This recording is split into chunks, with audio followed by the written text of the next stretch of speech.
How to Train Your Dragon The Hidden World is the third and final film in the How to Train Your Dragon trilogy. It picks up about a year after the events of the second film, and Hiccup and Toothless are still together, they're still cool, they're still badasses, they're still really good friends, and Berg has kind of become a utopia for Vikings and dragons, making them targets for dragon hunters. And one day this big dragon hunter comes along who claims to have killed quite a few Night Furies, and he wants to kill the final Night Fury, Toothless, so they've got to stop that from happening, and in order to do that, Hiccup decides to move Berg to a new location and try to find the hidden world, the hidden colony of dragons. I really enjoyed the first How to Train Your Dragon. I surprisingly loved How to Train Your Dragon 2, and How to Train Your Dragon 3, not quite as good as How to Train Your Dragon 2 in my opinion, but still a solid ending to this trilogy. What I love the most about this trilogy is the bond between Hiccup and Toothless. Toothless is just one of the most adorable creatures ever put to screen in an animated film or a film in general, and it's once again great to see those two bond in this film. But in this film, Toothless does a lot of bonding with a different character. As you saw in the trailer, there's a new Night Fury, a Light Fury as they call her,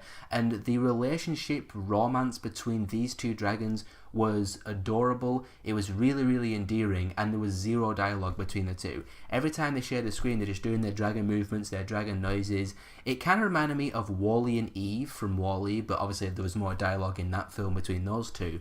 But it just goes to show that to make a great romance and a great bond, you don't need dialogue.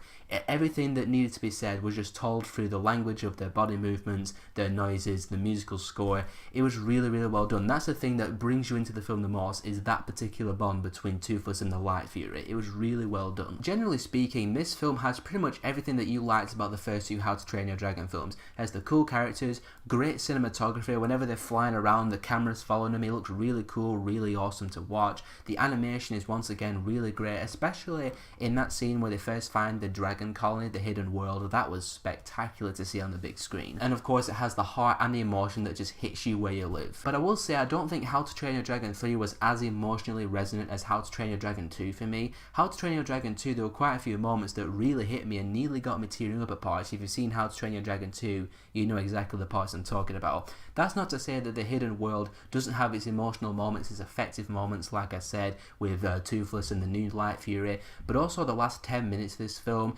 like, it's all coming to an end, it's wrapping up, it's the final film of the trilogy, so you know that they're going to go for extra emotion, and it does hit. The last 10 minutes of this film was really heartfelt, it hit me where I live, and it left me with a big smile on my face, and it was a satisfying conclusion to the How to Train Your Dragon trilogy overall. Number 2 I still think is the best How to Train Your Dragon film, but The Hidden World is pretty close behind it. It was a solid end to the trilogy, the characters are still great, the animation's great, the musical score once again is really well done by John Powell, I think his name is, I'm sorry if I got his name wrong.